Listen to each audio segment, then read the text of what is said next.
Assalomu alaykum do'stlar. Hozir biz Kaggle tomonidan, ya'ni nima desa bo'ladi? Ya'ni datasetlarda, ya'ni ma'lumotlar to'plamidan foydalangan holda model yaratish, ya'ni model qurish, tayyor arxitektura, ya'ni tayyor application, tayyor kodlar desak ham bo'ladi. O'shalardan foydalanib o'zimiz bir model, kichkinagina model qilib ko'ramiz. Ya'ni bu birinchi bo'lgani uchun, birinchisi emas. Ya'ni bizni qiladigan ishimiz face ID bo'ladi. Ya'ni yuzlarni aniqlash, face detection tizimi bo'ladi.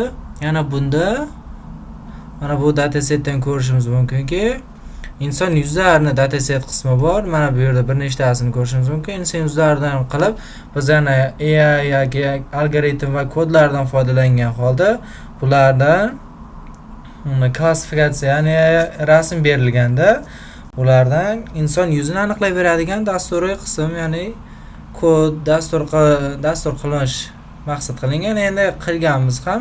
Endi buni boshidan tushuntiradigan bo'lsa, ya'ni bizni bu yerda birinchi kod qismimizni ko'ramiz. Keyin bu yerga qiladigan bo'lsak, bu yerda mana bir nechta modellar qilingan. Mana modellar qismiga qaraydigan bo'lsak, o'sha modellardan foydalanib tayyor biz qurgan modelning natijasini ko'rishimiz mumkin. Birinchisi uni avval qanday qilinganligini, orqasida, ya'ni boshida birinchi qadamlarda nima turganligini ko'rishimiz uchun bir boshidan tushuntiramiz. Birinchisi bizlar tayyorgina Google Colab'ning mana Connect GPS dan foydalangan holda ishlatdik. Ya'ni bu qaysidir tomonidan GPS yo'q kompyuterlarda yaxshi, anchagina foydali. Xo'p, bizni birinchi qiladigan ishimiz Kaggle platformasidan mana shu human face dataset degan datasetni yuklab oldik. Ya'ni ma'lumotlar to'plami. Buni ichida yana rasmlar bor. Xo'p, mana endi keyingi qismimiz bu yerda qismiga ajratib oldik, list, ya'ni itemlarga. Xo'p, bundan keyingisi esa rasmlarni their path, their names larga, file names, ya'ni rasmlar nomlari, yo'llari, qaysi papkada, qaysi nom ostida turganligi saqlab olamiz ana shu o'zgarishlarga.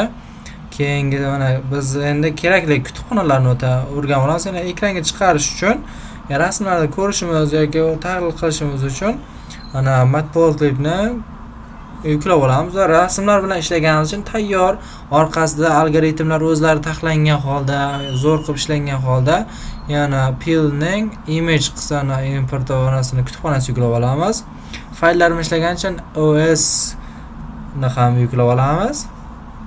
Endi shunday ketma-ketlikda va bizni papkamizni ichida AI generated images, ya'ni keyin real images degan papka bor. O'zi aslida ikkita va shularni qismlarga ajratib olamiz. AI generated path va real images path degan qismga ajratib oldik va ulardan har biridan rasmlar bo'lgani uchun formati turli xil bo'lishi mumkin. Ular ya'ni bir joydan yig'ilgan, u yoqdan olingan, bu tomondan olingan, Telegramdan, ijtimoiy tarmoqlarning turli xil joylaridan olingan.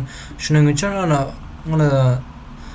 formatlar har xil, PNG, JPG, JPEG formatlari turadi va ularni mana shu ko'rinishida yozuvlarni kichkina harflarga o'zgartirib saqlab olamiz. Bizni oxirida print qiladigan bo'lsak, font, salkam ikkalasida ham 5000 ta rasm topilgan, 5000 tadan. Bu yaxshi, ja ko'p emas-ku, model qurib boshlanishiga, soddagina qilishga yaxshi. Xo'p, birinchisi bu print qismi, ya'ni mana shu datasetda haqiqatdan ham shu rasmlar bormi, o'zi nimalar borligini ko'rishimiz mumkin. Birinchisi 5 ta qatorlik, ya'ni 5 ta ustunlik narsani chiqarsin deymiz. Ya'ni AI images papkasini va real images papkasini olamiz. Mana shu holatda o'tkazib buni qilamiz. Mana simple AI generated and real images, ya'ni oddiy shu datasetning ichidagi rasmlarni ko'rishimiz mumkin. Mana bu yerda odamlarni qilinishi to'lig'i tepada AI generate qilgan, ya'ni o'ta kuchli bo'lgan AI katta korxonalar, ya'ni korporatsiyalar orqali qilingan AI ni yuzini yaratish rasmlar bor, lekin u ham deyarli bizni modelimizga unchalik xalaqit bermaydi. Undan keyingisi inson haqiqiy rasmlari u yoqdan bu yoqdan tushirilgan. Mana yosh bola ekanning yuziga rasm chizganlari ham bor. Mana xuddi shunday. Keyingisi qadamimiz esa pre-processing. Ya'ni biz rasmlarni tayyorlab olishimiz kerak. Turli xil rasmlar bo'lgandan keyin turli xil o'lchamlarda u yoqdan bu yoqdan bo'ladi. Mana uni o'lchamlari, ana bo'yi, balandligi, uni batch size. Mana keyin biz esa datasetimizni 3 xil ko'rinishga train, validation, test qismiga bo'lamiz.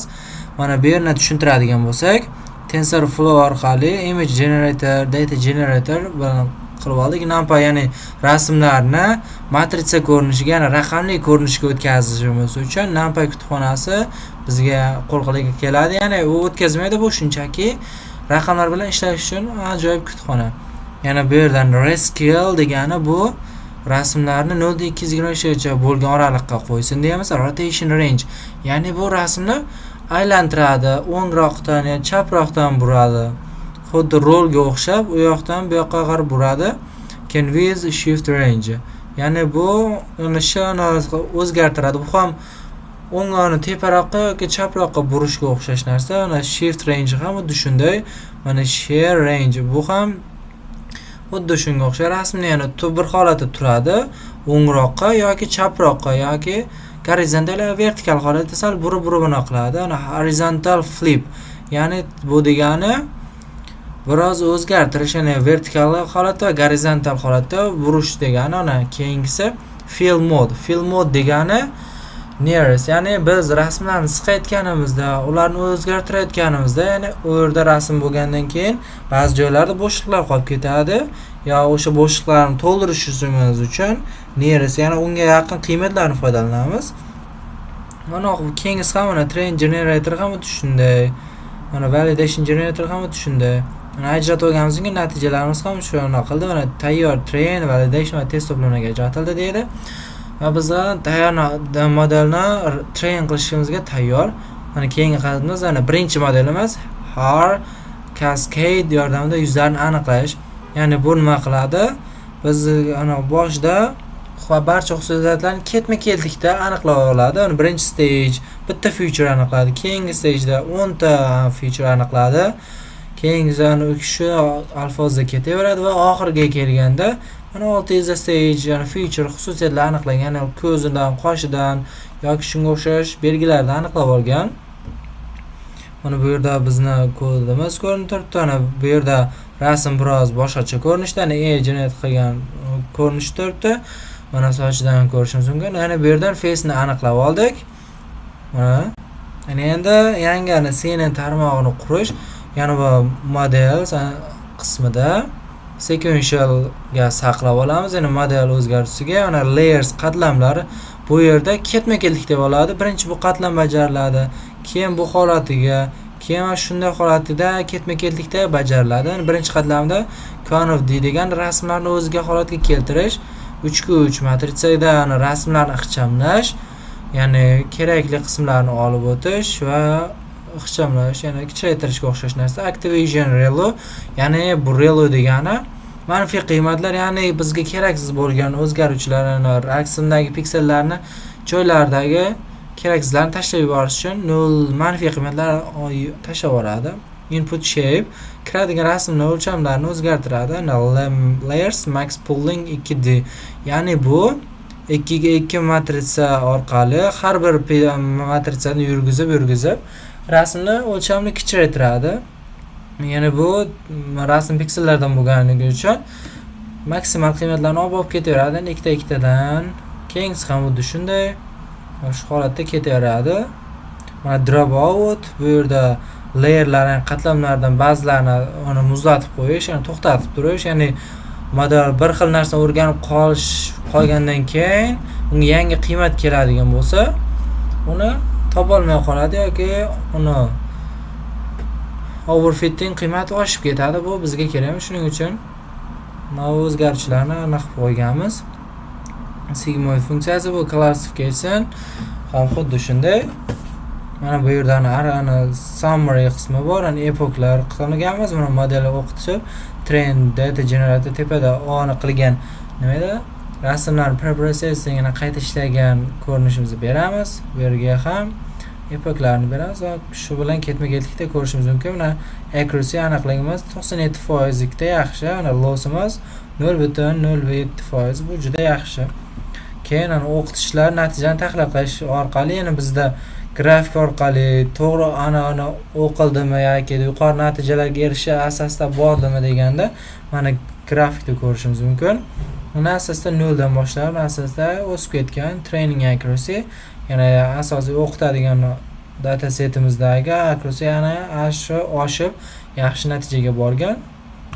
Va ana train loss, ya'ni lossning qiymati 0 ga qancha yaqin bo'lsa shuncha yaxshi. Bu asosan shunday kamayib ketgan, bu ham yaxshi natija. Endi bu birinchi modelning natijalari edi. Endi ikkinchi model ham xuddi shunday. MCT Deep Learning Based Face Detection. Bu ham xuddi shunday. Ketma-ketlikda o'rganib olamiz. Buni ham traininglarga qildik. Mana bu ham natijasi yaxshi. Bunda faqat biroz o'ynab ketgan. Datasetni biror o'xshatni qilganimiz uchun nima edi? Hozir qayta ishlashda xatolik yo'l qo'yganimiz uchun. Keyingisi esa YOLO.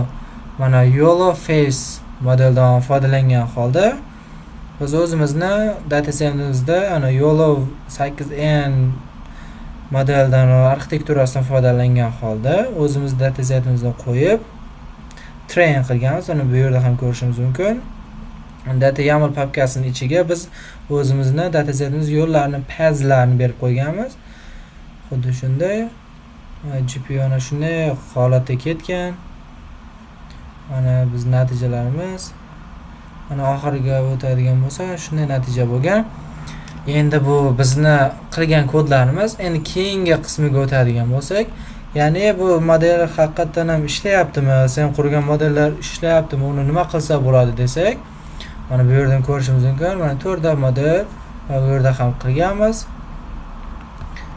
Mana birinchi run qiladigan bo'lsak, mana Streamlit platformasidan mana lokal host orqali qilganmiz. Mana bu graf va dizayn AI orqali qilingan va bu dashbord yomon emas. Xo'p, mana bunga rasm yuklaydigan bo'lsak, buni yuklasak, mana clear qilib yuborakda. Mana birinchi ko'rinadigan mashinamiz. Mana bir rasm yukladik. Mana bu yerda ranolarni ko'radigan Hair Cascade, YOLO modeli, CNN modeli, YOLO HF modeli. Mana bu yerda rasm beradigan bo'lsak, mana bu yerda bir nechta odamlar rasmi bor. Mana bu yerda esa mana birinchi Hair Cascade modeli, ikkinchisi YOLO, uchinchisi, to'rtinchisi modellar bor. Bu yerda esa rasmni o'zgartirish qilasanmi deganda shart emas bizga hozir. Mana asosiy bu yerda 4 tagina modelimiz bor. Mana bu yerdan ko'rishimiz mumkin. Birinchisi mana bitishga qo'ygan bu model aniqlagan yuzlari bu ham, ammo bu CNN modeli aniqla olmagan, qaysidir natija xatolik bergan bo'lishi mumkin. Mana bu ham aniqlagan. Mana ko'rishimiz mumkinki, mana bu yerda turli xil natijalarimiz bor. Mana Hair Cascade'dan uni yuzni aniqladimi degan misolga ha dedi. Qanchalik aniqlikda 100%, yaxshi o'qitilganligi uchun nechta yuz aniqladi? 4 ta devordi, lekin bu yerda 3 ta yuz bor. Ba'zi joylarga mana yuzga o'xshab ketgan parametr xususiyatlar bo'lgani uchun 4 ta devorgan. Qancha vaqt ketdi? 0.6 sekund degan. Bu ham xuddi shuni bunda lekin bittagina yuz topgan. Xo'p, bunda hech narsa aniqlanmagan. Bunda YOLO F ga qaraydigan bo'lsa, bu yaxshi, ya'ni YOLO HF modelimiz yaxshi natija qayd etgan. Ya'ni bu yerda 3 ta yuz bor edi va 91% aniqlikda aniqlab berdi bizga. Xo'p, mana bu yerdan show only YOLO degani faqat shu modelning natijalarini ko'rsin degani. Mana bitta bosadigan bo'lsak, mana bizni ko'rishimiz mumkinki, mana YOLO bu yuzni aniqladi, buni ham mana bu 90%, bu 91, ona erkak kishi esa 92% aniqlikda yaxshi natija bergan. Va buni endi o'chiramiz. Mana bu o'chdi. Endi Hair Cascade ni ko'radigan bo'lsak, Hair Cascade mana bu yerlarda ba'zi xatoliklar bor, lekin ikkita kishining yuzini aniqlagan, ayol bilan ikkala ayolning yuzini zo'r ana natija bilan aniqlagan. Mana erkak kishinikini biroz xatolikka yo'l qo'ygan ekan. Endi buni o'chiraman. Yo'lovni bittalik yuzini aniqlaymiz. Bu yo'lov qismi esa bu umumiy rasmdan qarab yuborgan. Umumiy rasmda bitta rasmni aniqlash uchun o'qitilgan ekan. Ya'ni bunda hammasini bittaga qo'yib yuborgan. Xuddi shunday. Buni ko'rib turamiz. Hozircha shu